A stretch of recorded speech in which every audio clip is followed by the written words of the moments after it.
Before we get into today's show, let me tell you about HubSpot. If you're hustling in the trenches to build a business or bootstrapping one of your own, let's talk about an AI-powered tool that can lighten up your workload a bit. HubSpot's Campaign Assistant is a game changer for creating marketing campaigns at scale. It quickly turns your key selling points into a cohesive pitch, which helps you deliver knockout emails, ads, and landing pages in minutes. So let Campaign Assistant take care of the campaigns so you can get back to growing your business. Work smarter, not harder at HubSpot.com/campaign-assistant. How's it going, everyone? It's Wednesday, October 5th. I'm Zachary Crockett here with Jacob Cohen, and you're listening to The Hustle Daily Show.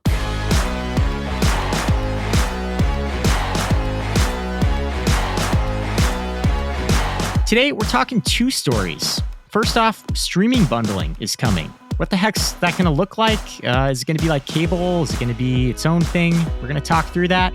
We're also touching on this thing that's happening with home builders selling houses to investors at a discount right now. We'll get into that. Highly controversial practice. But before we get into that, let's take a quick look at what else is going on in business and tech.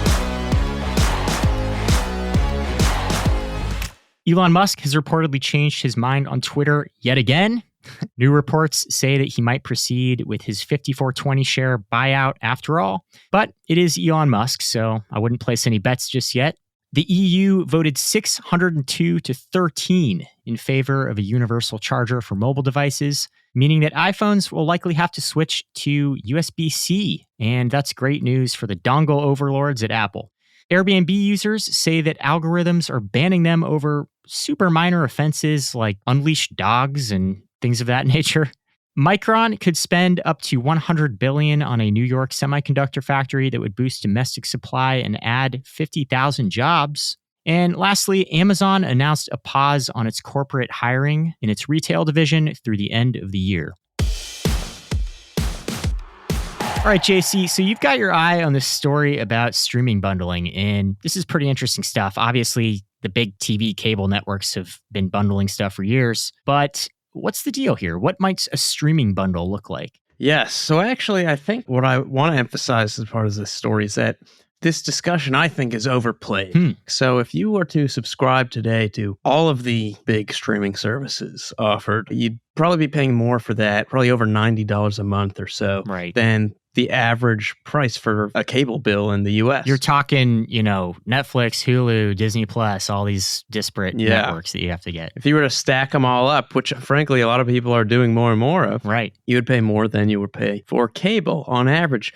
A big difference, though, is that on cable, many people are saving money through bundles. Sure. For decades, people have been doing this. Bundles of channels. And here's the thing. A lot of people are looking at the streaming landscape today, and they're saying, this is getting expensive. Where are these bundles in streaming? And, aside from being expensive, they see a bunch of services, trying to figure out how to grow their subscriber counts, trying to figure out how to prevent churn of those subscribers, and also trying to figure out how to make more money. And their thought is eventually the best way to combat this churn may be by packaging their stuff together with other streamers in bundles. You may be wondering, what would this bundle look like? And it's exactly what you're probably thinking, like you pay one fee each month for access to the HBO Netflix bundle. Okay. That's kind of what they're talking about here. And it sounds nice for viewers because it would be nice. You'd probably be saving money, right? It would probably come at a little bit of a discount instead of paying the full price for both. But I suspect that this will not be happening anytime soon, if ever. I think the only bundling you're going to see is either through consolidation, like with HBO and Discovery merging, or through internal bundles, like we have with Disney Plus, Hulu, ESPN, all being kind of under one entity. When considering bundles of two completely separate streaming companies, you quickly realize that just the pricing, the platforms, and the egos are never going to allow this to happen. It's the egos. Honestly, that's like the biggest part of it. Yeah. Because these platforms, they still very much see themselves as competitors. They view it almost like a zero-sum game. Like you're either a Hulu person, you're a Netflix person. Exactly. Sometimes I have seen kind of cross-platform bundles, like Hulu and Spotify will partner on a bundle or something. Yes. But it's not like TV bundles partnering. Exactly. Like you've seen Paramount Plus actually is bundled with Walmart Plus now. And so we're seeing some things like that. You're right. But, these companies would make less revenue per user if they were to do this. They're already constantly finagling with their pricing. Yeah. It's incredibly complex and messy. So this would just increase that messiness. The second hard part would be figuring out how to actually offer and serve these bundles. Like you said, egos are big. If I get the Netflix HBO bundle, can I watch HBO shows on the Netflix app? How would that work? Maybe it means a viewer on Netflix would be more likely to watch HBO's House of the Dragon, but does HBO want them to do that on Netflix? No. Right. So HBO wants you watching and talking about HBO shows and nothing else and only on HBO. Amazon wants you watching The Rings of Power on Amazon, so you might buy another roll of toilet paper. So I just don't see this happening soon, although it is a big discussion now. Oh, man. Maybe they're just like all really insecure about the quality of their content. Maybe if Netflix thinks they bundle with Amazon, Amazon's going to outperform their cachet of movies or something. Well, it's interesting you say that because Peacock apparently approached a bunch of these bigger streamers. Oh, really? Peacock has about 15 million subscribers, which is pretty small these days. But they approached some of these bigger streamers about the idea of a bundle. And apparently they were basically rejected by all of them because they were like, this is a deal where we'll be helping you, but us bundling with you is not going to help us in any way. Yeah. So you're not seeing a path forward for this one, unless, of course, like you said, the corporations just merge or something. Exactly. Okay. There's not so much room left for mergers in this space. No. Maybe with like a Paramount Plus being scooped up by Apple or something. Jeez. There you go. All right. And Zach, you were looking into this interesting development around home builders being basically in panic mode. Is that right? Yeah. So, I should say Rob is writing this story in our daily email tomorrow. He's got the scoop. I'm filling in for him today. But, when we first started doing this podcast, 8 months ago, the housing market was a totally different scene. People were grappling over homes. There wasn't enough supply in the market. People were offering to name their firstborn child after the seller if their offer was accepted. It was just absolute mass madness.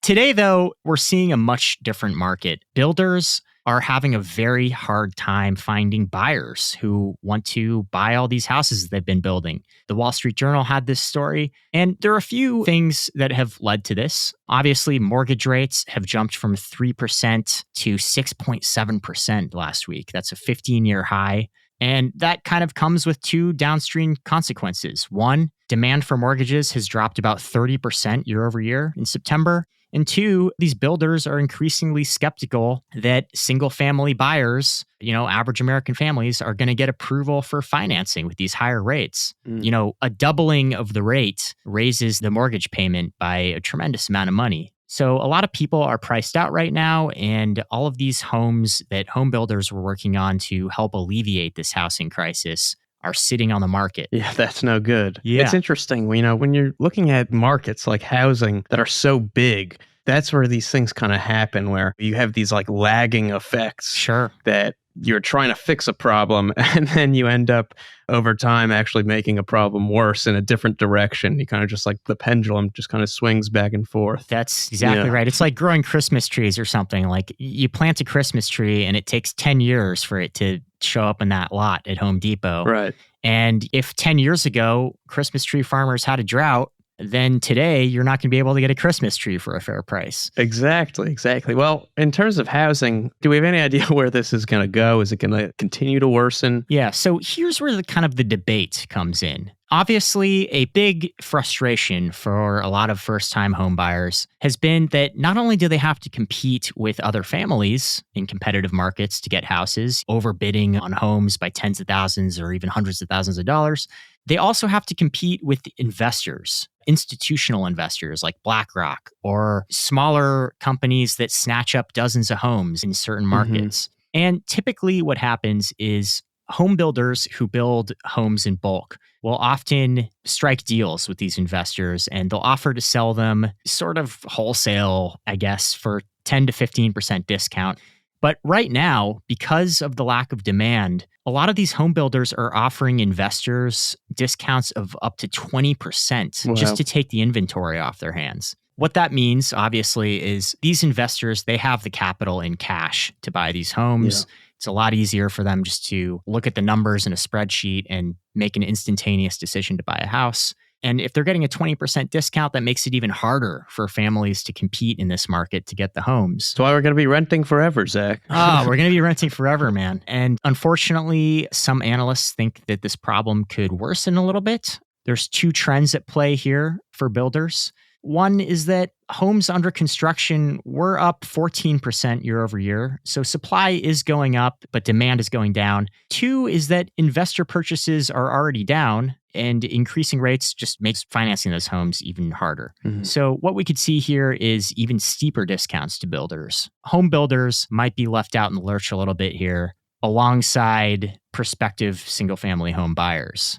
So all around, the market's not looking so great right now. Yeah, that's no good. And also, by the way, since you brought up rents, that's a crisis of its own. Yeah. So we're seeing skyrocketing rent prices across the nation. People who are priced out of the housing market, especially young first-time prospective home buyers, they're dealing with their own crisis with landlords who are facing inflated costs to run their properties. Of course. And also some of whom are just straight up being greedy. I just called a property manager yesterday to ask about what the deal's going to be about my rent in a few months when it's up. And what's they said going they're on? Figuring it out.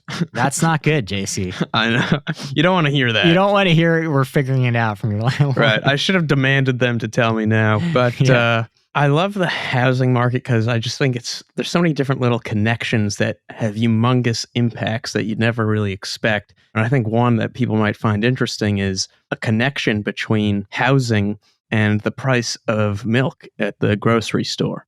Basically, when you build houses, there are byproducts from the actual building of houses. Like, for example, a lot of sawdust accumulates when you cut down trees and process that lumber. Farmers actually purchase and use that sawdust to keep their cows comfortable. And comfortable cows produce more milk. And when there are fluctuations in the supply of housing and the production of houses, there are fluctuations in the amount of sawdust that is produced as a result. Wow. And downstream, that impacts the cows. Back in 2008, with all the madness of housing back then, the price of milk actually had shot up when housing production kind of plummeted. And I just think that's fascinating. You'd never think about that. Wow, that is nuts. Yeah. Well, not good for single-family home buyers, not good for home builders, and I guess we have to add not good for the milk industry. Yes, bad for big milk.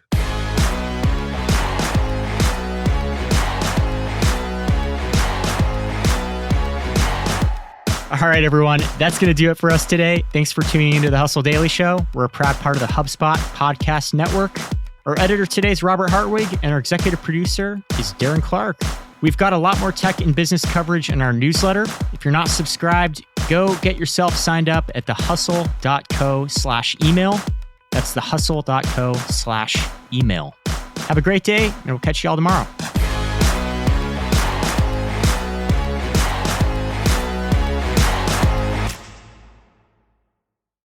Hey guys, if you listen to the Hustle Daily Show on Google Podcasts, we want to let you know that the option will no longer be available pretty soon. Google is sunsetting its podcast app sometime in early 2024 in favor of YouTube Music, and we want to give you a heads up before it's too late, since that time's almost here. The Hustle Daily Show is available everywhere and anywhere that you listen to podcasts, like Apple Podcasts and Spotify. If you're using YouTube Music, we are there as well. If you're an Android fan, there are plenty of apps like Overcast, Pocket Casts, Player FM, and more. So just search for us wherever you decide to listen to your favorite podcasts.